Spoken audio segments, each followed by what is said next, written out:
Hello, kindred spirits. This is Amy, and this is the Talkin' Appalachian podcast.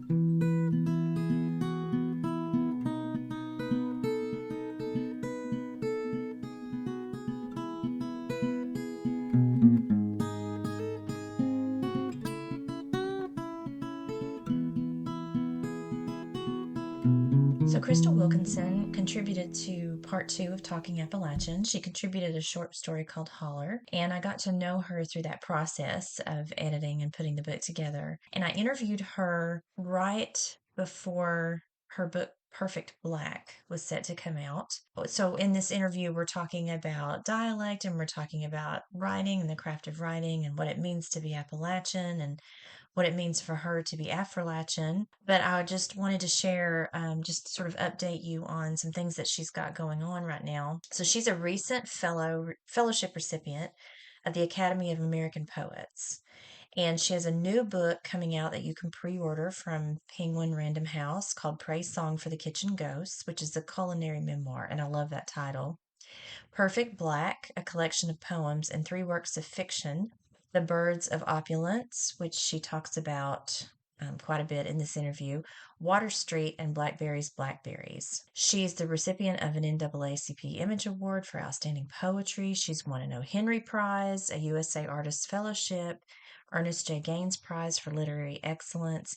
I mean, she has just won so many awards and accolades, and they're all so well deserved. She teaches creative writing at the University of Kentucky, where she is a Bush Holbrook Endowed Professor. Here's Crystal Wilkinson. Thank you. I'm glad to be here. Thank you for inviting me, Amy. So let's talk about voice. And I know that voice is important in your work, and I have used some of your essays on voice, and I know that so many of us can connect in the fact that we grew up with a vernacular dialect. We grew up with a home voice that we maybe became ashamed of because of mainstream America's perception of it, and had that struggle with, do I keep it? Do I lose it? And then we came back to it, right? Mm-hmm. Can you talk about the importance of voice for you and the importance of voice in your work? Yeah, I think voice is heritage, right? It's part of heritage. And I am one of those people that spent a good deal of time. I graduated from high school when I was 16. So I remember trying to prepare for this. Like, it was a big deal in my family. And so I was preparing for it by, instead of studying, I was sort of studying in the mirror and trying to get rid of my accent. I spent a good deal of time trying to do that. And even all through undergrad, I spent a good deal of time trying to rid myself of my accent. And then something happened, a shift occurred. And I think part of what was happening with that shift is that I was writing more. I was a journalism major, but on the side, I was writing poems and stories.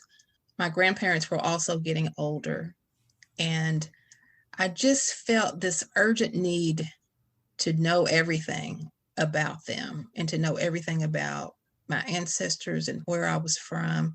And so when I would go home from college, I would take this is going to age me, a camcorder, and I would take my pens and my notebook, and I would try to write down everything they said. And so suddenly it dawned on me that if I turn my back on my mother tongue, then I'm turning my back on my ancestors. And I reached a point where I stopped doing that. And I also sort of simultaneously reached a point where I stopped trying to write about New York or Chicago, places that I hadn't even been. But I also dropped this farce of trying to speak that way and begin to embrace what I call my mother tongue, and allow, I think in that essay, the essay that you're talking about on being country, I say something like, I allowed my tongue to rest in its normal state. Yeah. And I think that's where I am now with it. This idea of one voice, so to speak, is ridiculous. There's not a one voice in America, and that sort of Midwestern sound that we hear on the news is not all of our voices. That sort of homogenized voice. It just took me a long time to come back around to that and embrace it. in both the written word and in the spoken word. And we have been made to feel shame for the way that we sound. And I think what I try to do as an academic, as a professor, is to not code switch out of my voice, especially in the most professional circles, is when I try to make sure there's a tendency, because it's still in me, to feel shame because we've been made to feel ashamed for so long. But I try really hard not to code switch, even though after years of doing that, I can certainly put it on. Sometimes I just want to put on a new voice so I don't have to talk about my accent. Like I do that with bill collectors and with with bills. You want to get it done, so you don't want to have to explain where you're from and go through all of that. So sometimes I just code switch out, get the business taken care of, and then allow my tongue to rest in its normal state. But it's certainly freeing. I think that I'm respecting the legacy of my ancestry by speaking that way. And it's certainly, so we should stop even saying that we have an accent, because it's everybody else that has the accent, right? I have a t-shirt that says that. Yeah, Silas and I talked about this when he was on. I've talked with all the others about this. Jane and I talked about this too. And he mentioned, that he's careful to keep his, because it's complicated as an academic, right? He's careful to keep his grammar consistent in standard English, but he has not compromised the phonetic part. He still turns on the lights and things like that. Yeah. So is that a struggle for you, or do you just, is it more about the sound than it is about the grammar pattern? If it's not on the page, and sometimes even on the page, I'm a horrible grammarist. So sometimes I make an effort to speak correct grammar, but I also don't believe that intelligence is ensconced. I believe in dialect or in code switching out. I was at a meeting the other day, and it was an Appalachian Studies meeting, and there were a lot of people from various universities in there. Of course, the wisest woman in that room was a mountain woman, and I could see, even though it wasn't really for Appalachian Studies, but you could see, of course, this was in Zoom, but you could see the reaction, and suddenly there was a reverence for her because she was the most intelligent. She was one of the elders in the room, but she was the most intelligent person in that room and could go toe to toe with anybody else. But she sounded like us. Mm-hmm. So people were like, their mouths were dropping because she was doing it. She was dropping the knowledge. But my back got straighter. I was like, go.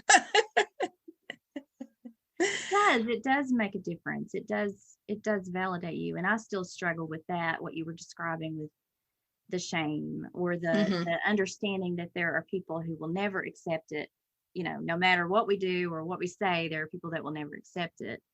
The online journal Still, STILL, published, I believe it was a presentation you gave at Berea about a dialect, and you said Black Appalachian vernacular at the core of a writer's work can be a revolutionary act, which is a really powerful statement. Yeah. Dialect is a revolutionary act. Yeah, I see it as a revolutionary act. I see it as a political act to be myself and to encourage other writers in my field to be themselves on the page. So I began this sort of radical, if you will, thing with my writing, to where even when I'm writing third person, I don't feel an obligation to some sort of neutralize third person. And in that same talk, in that same article, I said, why can't, if I'm writing an omniscient narrator, why can't it be an elder Black mountain woman like my grandmother? Somewhere in there I say that. And I've sort of embraced that, because if I know, and I'm not talking about religion, but my omniscient voice when I'm writing is not Walter Cronkite. Like, it's not that sort of Midwestern homogenized voice. My omniscient voice speaks like my people. And that's a hierarchical position when you're writing omniscience, and this is the all-knowing narrator. So of course it's a political act, it's revolutionary, to make her a woman, to think of, if you think of omniscience as God, to make God a woman and to have her have a twang and for her to be Black. It's all revolutionary. And I'm so glad when you said that you're going to be working with kids on this, because that's going to change their lives, because we are institutionalized from the very earliest point of school. It's going to, teachers are going to grapple with it. But, it's because when I do workshops and we talk about code switching and things like that, it's a paradigm shift for a lot of people, because it's an institutionalized belief that there's a good English and there's a bad English, and there's no in between. The systemic issues with it are ingrained. I can remember summers that I would teach for our governor's school for the arts, and the students would come in and I'd be so happy because I knew what counties they were from. But then I would have these students that wouldn't say much. These were artsy kids. They were kids who wanted to be writers, and they had, outscored everyone else and had come. But finally, as you get through that first, it was a 3-week program. And finally, as you got through that first week and you got to know them and you gave them the freedom to write and to talk, they had been told, don't you go up there and make us look bad. Work on how you speak. Like, make sure you don't go up there and make us look bad. Because by up there, it was in Louisville at one point, and then it was in Lexington at another point. And so they came in proud, but also feeling some kind of shame about speaking and thought they were going to be made fun of. Hello, kindred spirits. If you like the content I'm putting into the world about the culture of Appalachia and you just want to support the podcast, there are links in my show notes where you can do just that. Whether your support buys me a cup of coffee during these long hours of editing, I do it all myself, or if you want to offer a monthly contribution, for which I'm happy to include your name or organization or your book as a supporter on our show notes and give you early access to episodes and other perks. Maybe you can just share the episodes you love the most and spread the word about us, which is totally free. I appreciate you and any support you have to spare. Find me on patreon.com/Talking Appalachian Podcast or at Talking Appalachian on Facebook and Instagram. And don't forget to keep talking Appalachian. So you have some work to read for us? I do. Since we're talking about dialect, I thought I would read a couple of poems that are in the voices of my people. And this first one also confronts another issue, which is mental illness. My mother suffered from schizophrenia. And so this is about her. And then in the middle of it is a little story that she told me that's in her voice. It's called Black Rapunzel. My mother's girlhood drifts beneath the bloody wound of shock treatments. Her memory, a dull knife in some country woman's kitchen. One time when I was real little, all women from down home begin their stories this way. Daddy had this old horse out in the barn, and he told us not to ride it while him and Mama were at the store. They rode that horse all day, and then when it was my turn, that horse fell over dead. They all blamed me, and I was the one who got the beating. My grandfather told me once that Mama was the prettiest one on the place, said she had great long hair, as if schizophrenia had erased her beauty. I was 7, a daughter already plagued by the shame of her mother's sickness. In the calyx of my imagination, Mama became our Black Rapunzel, letting down her hair, some black and shiny miracle sent to save us all. I'll read three other poems. These are all from my grandfather's voice. And my grandfather was, he was a deacon in the church. He was a tobacco farmer. He made molasses. He had a few head of dairy cattle. He picked blackberries, and he was a water witch. So in case you don't know what a water witch is, it's a dowser. And if you don't know what a dowser is, it was someone who was given the gift, and they would pick a certain branch off a tree. You know, in the country, we didn't have city water. So you had 2 choices, either to dig a well or to dig a cistern to get water. And so he would tell people, you know, dig here, and people would dig there and find water. So these are all from his voice. And There's 3 of them. This one is The Water Witch on Salvation. And this is about me and us one time when we were at the barn. When the horses took off with the wagon and my grandbaby inside, I chased it. My legs nigh on 70 moved like a lightning 20. Down the bank and across the pasture, I hollered, "Up now!" And old Trigger stopped, stood stiff and straight, real proud, cutting his black eyes at me like he was saying, "You owe some gun I showed you." I lifted the baby out, rested her on the ground, safe. That baby took my finger. She didn't cry a lick. We left the wagon, walked the horse back to the barn. Then that girl breaks my grip and runs.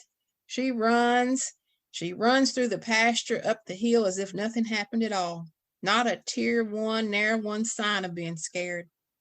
The nip in the morning made me think of old hog killing times, made me think of old man Pat, who'd rather see the fresh chitlins rot on the ground than me take 'em home to feed my youngins. I felt old Trigger's breath on my hand, warm and stank. I pat his flank, and we're back to being friends. The hurting in my knee comes back on me like a toothache, made me wonder if any living thing could ever be tamed. This is The Water Witch on Invasion. So my grandfather was kind of known up on Indian Creek as somebody not to mess with. So it seemed like on Halloween, though, it was sort of a rite of passage for these young white boys in our community that would come and sort of mess with them to see how far they could go. And then he'd always come out with his gun and shoot up in the air. And they were all kind of scared of him. So this is about that. The Water Witch on Invasion. It's serious business to come on a man's land, but when they get a hair up the wrong place, I always have my rifle ready. Sometimes I turn the light on so I can see who their daddies are. Young boys are like that sometimes, smelling themselves, thinking they can do it cause I'm black, cause I'm old, or just cause I'm a servant of the good Lord is the reason I ain't never shot one yet. I just say, get on now, get on back where you come from, out into the dark, toward the place where I hear the leaves rustling. Next, most all I hear is the gravel crunch as they head on down the road. Sometimes they come closer still. That's when I poke that old 22 up toward the trees and let it rip 3 times. It's serious business to step foot on a man's land, but sometimes when I hear their feet traveling away from me like spooked cattle in the dark, I can't help but to laugh. Then this last one is called The Water Witch on Reading. You know, sometimes I think we, not to be anti-intellectual or anti-education, that's what I do, right? But I think sometimes when we're in these little close circles, we forget that wisdom and education comes in a variety of manners. And my grandfather only had a 3rd grade education, but he was a mathematician. He had to keep the books for his farm. He would always get in trouble with my grandmother by giving me the answers when I was doing math problems. And so I wouldn't know how I got the answer, but I would have the right answer when I went to school. So he was always in trouble that way, or in trouble with my grandmother, Christine, for doing that. So this is called The Water Witch on Reading. Oh, I cipher pretty good, and can't no man cheat me on my crops or on my change at the feed store. I'm known around these parts for being able to remove a wart with a bean. I'm the only one they come to when they want their well witched, and now everybody asks me how many snows we're going to have come winter, or when they need to pull a baby from the mama's tit. Man from way off stopped here once for me to teach him how to make sorghum. Been learning all my life. I can read a map, can read a man's eyes and see if he's truthful. I can level a girder by sight. I can read the tremble in a cow's gut, a man's footprints in the mud. I can read a man's heart to see if he's right with the Lord, though it ain't my place to say. I can read time by my own shadow. I can read the corners of Christine's mouth and tell if she's mad at me. Only thing I can't read is words. Yes, that makes me think of my own grandfather because, and I wrote an essay about this one time. There's so many things, and I think this is part of what it means to be Appalachian. You know, we measure everything. You go back to that institutional way of doing things. Everything is measured by a different standard, but we know, you know, my grandfather was a woodworker, so he had a fifth grade education or something like that, but he was far better at math and geometry than I'll ever be. You know, he could read the woods, he could read plants, he knew his Bible. I mean, King James version of the Bible is not easy. Telling that story in that voice is so much more meaningful, I think, letting them Yeah, speak it's in their special to me voices. to bring them into the room with me to let them come alive for a while. And my grandfather was really a quiet person, a quiet man, really speculative. Unless something was going on, then he could get loud. Yeah, I'm hoping one day to write an entire book in his voice. Hmm. So I'm going to grab a question. Studies have shown that the Appalachian dialect is becoming more mainstream or leveling. We call it leveling when features start to disappear. And it says, what advice would you give to others, maybe writers, to prevent the disappearance of Appalachian Englishes? Or was that what we're doing in our work when we write in that voice? I Is, think it is is. preservation important to you? Yeah, I think preservation is important. And I think that anything that we can do, because there are a variety of people, if you think about Native peoples, for instance, whose there's entire dialects, entire languages that have disappeared. So I see the Appalachian dialect as its own particular language with all of these. And then that's not a monolith either. Like you can't have there's not just one. One of my favorite pastimes, especially if I'm, before COVID, if I was in the mall or especially around the hospitals, because everybody from the neighboring counties come in. And so if I had something to do, I was always looking for somebody from Casey County. And so I would sit and be waiting on my appointment, or I'd be in the mall, and it was like I'd be like a homing pigeon, like I could hear it. And it wasn't just a Kentucky dialect. It wasn't just like an Eastern Kentucky dialect. My kids hated this. My head would spin around and I'd say, "Where are you from?" And they would say, "Casey County." And I'd say, "I knew that from listening to you." So I think that is special and it needs to be preserved. So of course, if you're a writer, write in those voices. If you are working in anthropology or some other field, make sure you get a recording of it somehow. Interview those folks so that we have a record that we were here. Because I think that, people will say, if you don't have a record and you're not documented, people will say you were never here. The Appalachian poets. Frank X. Walker came here many, many, many years ago. That was the first time I'd heard him read from his book Appalachia, and then he came a couple of years ago with some of his students, I believe, and some of the Appalachian poets, and they brought Blackbone, which has your wonderful poem "O Tobacco" in it. Can you talk about, for people that may not have heard the term Appalachia or know about the Appalachian poets, what that means and how that has contributed to your growth as a writer? Sure.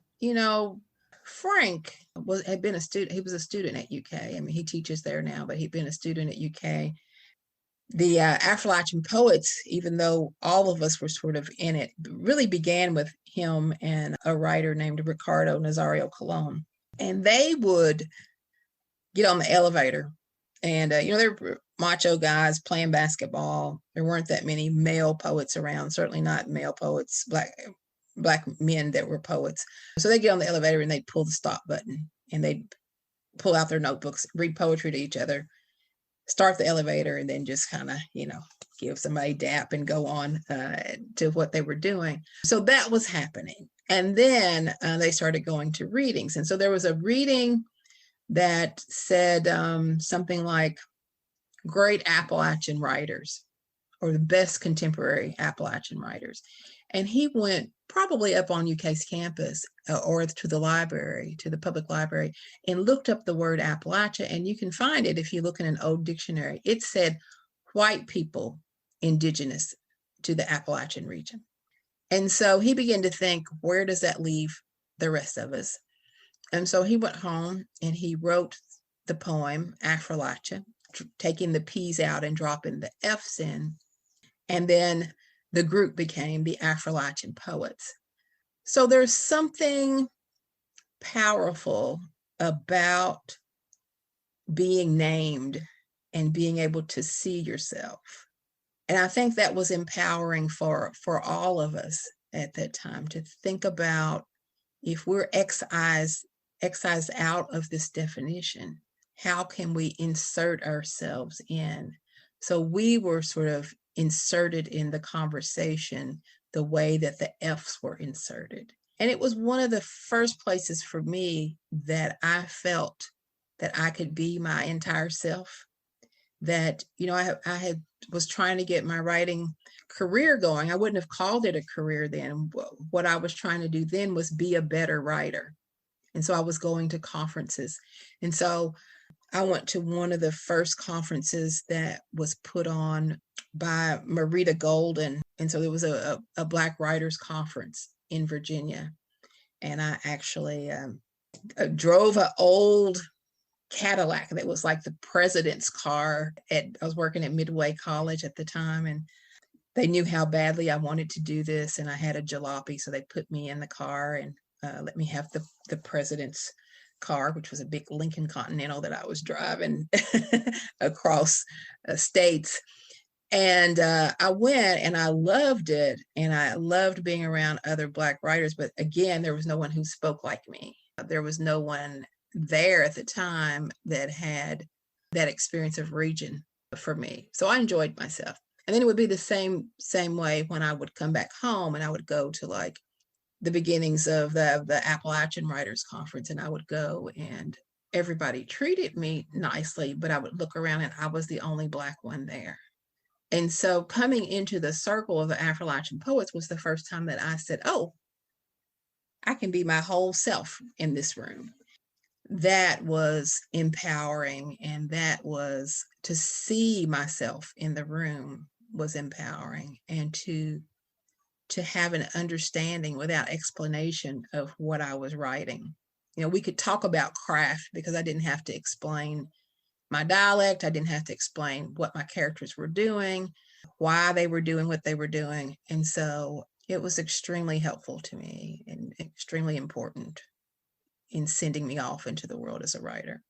I think that's what the Appalachian Writers Workshop has done for so many of us who hadn't found our place yet, because I'm in the part of Virginia that borders Eastern Kentucky, in the coal fields of Wise County. And so you go north and it doesn't take long before you're out of, any kind of Appalachian territory as far as people are concerned, so you don't find, like you said, you don't find writers conferences that understand where you're coming from. And so, yeah, I think it's important to find your tribe, to find like-minded people, to find your, the group that's going to support and understand and reinforce that. Do you have O Tobacco with you? Can you read it? I do. It's actually in, this is my new book, Perfect Black. The one that's coming out in it's in here because this is the first volume of poetry I've had. Like several of these poems have been published or anthologized in different places, but this is the first volume of my poetry. My grandmother would be mad at me because I write so much about my grandfather, but this is also about my grandfather. It's an ode. It's called Ode Tobacco. Oh, tobacco, you are the warm burnt sienna of my grandfather's skin, soft like ripe leather. I cannot see you any other way but as a farmer's finest crop. You are a Kentucky tiller's livelihood. You were school clothes in August, the turkey at Thanksgiving, Christmas with all the trimmings. I close my eyes, see you tall, stately green, lined up in rows, see sweat seeping through Granddaddy's shirt as he fathered you first. You were protected by him, sometimes even more than any other thing that rooted in our earth. Just like family, you were coddled and cuddled and coaxed and making him proud. Spread out for miles, you were the only pretty thing he knew. When I think of you at the edge of winter, I see you brown, wrinkled, just like Granddaddy's skin. A 10-year-old me plays in the shadows of the stripping room. The wood stove burns, calloused hands twist through the length of your leaves. Granddaddy smiles, nods at me when he thinks I'm not looking. You are pretty and braided, lined up in rows, like a room full of brown girls with skirts hooped out for dancing. I love that image. Well, you and I were talking about earlier that we know what a stripping room is like. I think they strip different now, but when they had the old tobacco sticks I just remember that image of the way that the tobacco set on the stick before it was hung, and with the leaves hanging down, always looks like skirts for me. It does. I don't know how many of you attendees have worked in tobacco, but if you know what it means to be riding in a car and to have an elder look at a tobacco field and say, boy, that's a pretty tobacco field, you understand what it means for it to be pretty. Yeah, and that's how he was about his crops, or he'd say, "It sure is. I got some pretty corn this year." If my grandmother said, "Do you like my dress?" he'd say, "Yeah, it's all right." Not tobacco. But I don't know if you see that anymore. That sort of pride in the hard work that you've put in. Mm-hmm. It's kind of like I was thinking as I was rereading that it's kind of like coal. The coal industry's declined quite a bit here, and not so many people are. You'll see some tobacco down in Lee County where I'm from. You still see it being put out, but not as much. And my kids will never know the memory. I mean, they won't know the memories that I have of working in tobacco and grading tobacco and making molasses, and what it's like to sit around and listen to the older folks tell the stories and watch their fingers work, and how good they were at what they did, and the pride that they took in what they did. And as hard as that was, it's such hard work. I can look back now and be grateful for the experience. And certainly all of that has infused my writing at some point or another. But it makes me sad that my kids won't know about it unless in pictures. But I've preserved it, and that's what we were talking about, preservation, and how important it is to preserve that in story and in poem. What do you tell when you do workshops and classes, and people are? I asked the same question of Jane Hicks and Georgella Lyon. What do you tell fledgling poets or people who are intimidated by poetry? They love it and they want to write it, but they're intimidated by form and meter and all of that. Well, I think there's a lot of ways to be a poet. There's lots of ways, and I think often what's neglected is the voice, is the natural voice. There are form poems and there are rhyming poems, and it's often that when someone thinks of a poem, they think they have to have that meter, that rhyming meter, that they have to have those things to write a poem. But when you're writing free verse, you can go anywhere, not anywhere, but you have a lot of room to write and to play with line, to play with stanza, to play with form within free verse. And I think it is a good place. I know a lot of my beginning creative writing students get upset with me at the beginning because they come into creative writing class and they think they're going to write, I don't know what, probably like I was at that age. They think they're going to write like, there's nothing in my own experience or in my own family that I could possibly write. So what am I going to write about? I'm going to write about taxi cabs in New York, even though I haven't been, or we just went on that one field trip. So I try to get them to write closer and closer to the bone, to sort of capture their own experiences, their own family, their own memories. And pretty soon, these things are sort of bubbling out of them when they tap into that. And whether it comes out as a poem or it comes out as a story or it comes out as an essay, there's a sudden outpouring of things when your memory's tapped through writing prompts and through, a lot of times it's like pulling teeth, like, come on. But once you get them going, there's some beautiful things there from every culture, from every region. And I love that.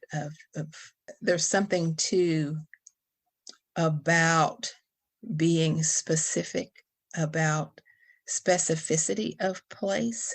And the closer and closer you get to being specific about the place and the people and the concrete images of the place and the people and the thingitude, as I call it, what things populate a room or populate a yard or populate a neighborhood or populate a county, then the more international it is, right? The more national it is, the more that it can be received from a wider public. So that's one thing that we work on of closing in on the personal, and by writing closely about the personal and being intentional in your words, how that will then cross boundaries and reach other people. And you wrote a beautiful novel called The Birds of Opulence, and it tracks generations of family through time. I didn't know if you wanted to read some of that or talk about the inspiration for that. I can talk about the inspiration for it. It's here. I hope it's not holding up my computer. I can't even put my hands on right here. I can't put my hands on the copy right now, but The Birds of Opulence, I had been writing a really long time. One thing that I wanted to do, if you talk about close to the bone, like I've been trying to write about my mother's mental illness forever. And I would write about it a little bit in a poem, or I try to write an essay about it. I just couldn't get to it. But once I put it as a thread in the novel and gave, one tiny thread of my own experience to those characters, it really took off from there. And I see The Birds of Opulence almost like a poem. It's interesting that sometimes you write a book and it teaches you something. Birds of Opulence taught me that my essayist self and my fiction self and my poet self was housed in the same body, and that they didn't need to be separated, not always, that I could bring them all together to sort of write this book.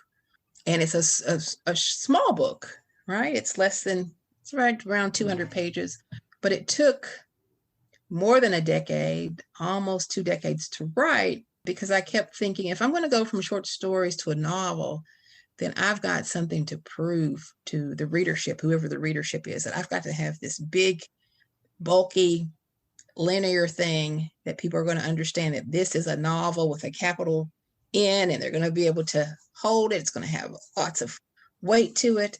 And I spent a long time beefing this book up just to have, the sort of the page count. And then I realized that I was talking about mental illness.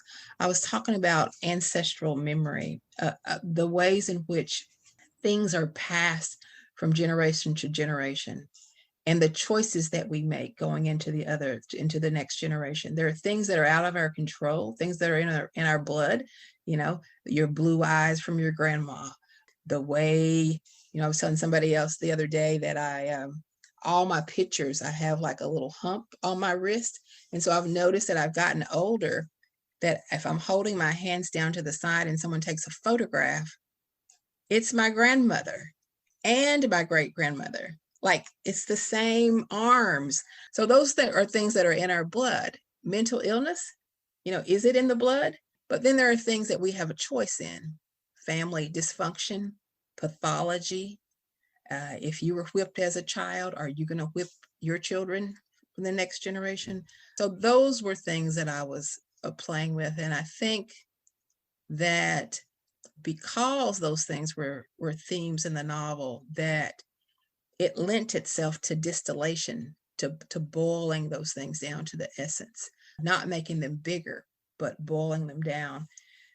And so I took my poet eye and revised the novel with my poet eye, and that's what ended up getting published. I mean, I took a lot out. I took as much out as I thought the reader could stand and still have the imprint of what my intention was. So I thought that form met content, that because it was about ancestral memory, because it is about mental illness, that having those short, distilled passages with some lyricism made them more palpable.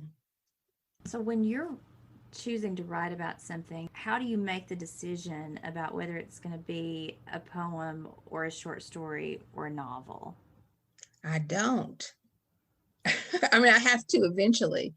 When I was writing The Birds of Opulence, it felt bigger. Like it felt bigger. It felt more, it had more connective tissue than a short story collection, even though my second book was a cycle.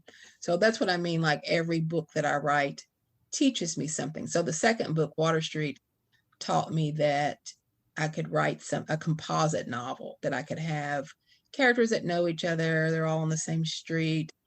That gives some sort of continuity.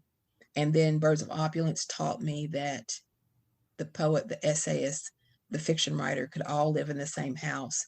And then this book taught me that it's okay to be vulnerable and let the poem stand without, and to be vulnerable in the poems and to write close to the bone without sort of layering it on with fiction. This is probably the most scary book for me because I feel I've written poems that are very, I can't say they're confessional, but they're very close to the bone. And they're very much close to my own personal, not all of the speakers of the poems are me, but they live somewhere really close to me, and they're not hidden in a way that I can write something very close to my own experience or close to me in ways that a reader would know, because in my fiction, I'm layering the fiction on top of the literal truth. Mhm. And so often, well, now being published makes you have to work on a project, right? And so if you have a contract, you have to work on a project, and usually I know when I'm sitting down that, okay, I'm working on the novel or I'm working on the essay. But when I have time to be my most authentic self when I'm sitting down to write, I don't know. I have a list of things, of ideas that I'm working through, and I won't know until the next time or the next time I come back to it exactly what it is. I'm going to grab one last question, and it is from the Q&A. How have you changed as a writer? I guess it's asking from beginning to now, the trajectory of your writing career. I think that, it's all sort of been in stages. One thing that I appreciate is this sort of natural movement to the next level. Like I think each book teaches me how to write better. So I don't see it necessarily as a hierarchical thing that I'm just going up. Like, I mean, it might be this way that I'm writing on a particular level or a particular plateau, and then there's a pinprick through the clouds, and I'm like, oh, that looks interesting. Let me go over here. And sometimes it's this way, or whatever way it is. And I think I'm a writer who leans into my imagination, and I'm happy to return to that because I think that that's how I started out. And then I think there was a period of time where once I received my education as a writer, where I felt like I had to be, some writer with a capital W, and I had to show off these things that I had learned. But then it's just like that thing I talked about at the beginning of my tongue returning home. I think my pen did too, like it returned to sort of the natural state of how I naturally write, with those craft elements still sort of circling around, but they weren't in front. I'm a writer who doesn't lead with the head. I lead with gut and heart, and then followed by the head. Like I use the head and my mind for revision. But when I'm writing, I'm 10 years old. Like I am in it for the play of it. I'm not in it to publish. I'm not even in it for the next project. I'm in it for the pure pleasure of seeing where it goes. If I'm writing about my people, I'm in it to honor the people in some way. And then at some point I step back and say, okay, what is this? Does it make sense? But I don't think about any of that when I'm writing. And there was a time when I did, and it was sort of overwhelming to think about, and it stagnated my writing. But I don't do that anymore. So does it feel like I'm thinking about when how many times I've said, oh, if I publish a book, I'll have made it. If I do this, I'll have made it. Like, do you feel like you've won these awards, you've got this other book coming out? I mean, do you ever get to a point where you feel like I've done it, I'm there, or does it just? No. I've talked to people about this at Heinemann that are like these, acclaimed writers, and I know one said to me, and I would have never believed it when she said it, but she said, I still am insecure today as a writer as I was when I began, and it was so hard for me to understand that. Yeah, same thing. Yeah, it's been different over the years. I had said if I ever got something published in a magazine I'd heard of, I would have made it. And then if I ever get a book published, I will have made it. And then it just it doesn't stop. Like, I think that now that I'm in my 50s, I feel like I'm chasing the clock. Like, I feel like I have so many ideas and so many books that I want to write. I feel a particular pressure. Well, now that my children are raised and I can have sort of a freedom to write more, and I have this long list of ideas, and I do feel sort of a pressure to get the next book and to get the next book, which is a good feeling. But yes, I'm still extremely insecure. Every time I turn something in, it's almost like, you don't like this, do you?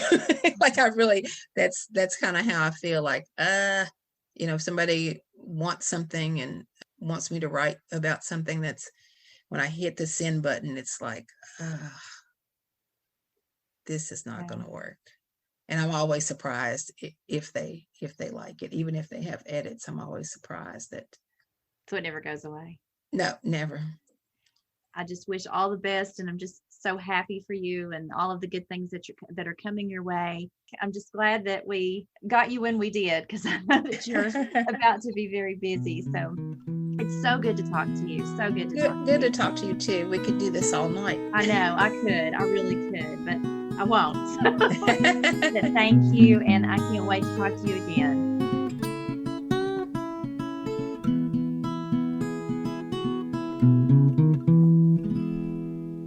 I just wanted to take a minute and thank our newest patrons, Allison M. and David C. Thank you so much for subscribing, and we appreciate your support. Look for a bonus episode with Crystal Wilkinson and bonus content coming up in future weeks, and I'll also have a sticker in your mailbox very, very soon.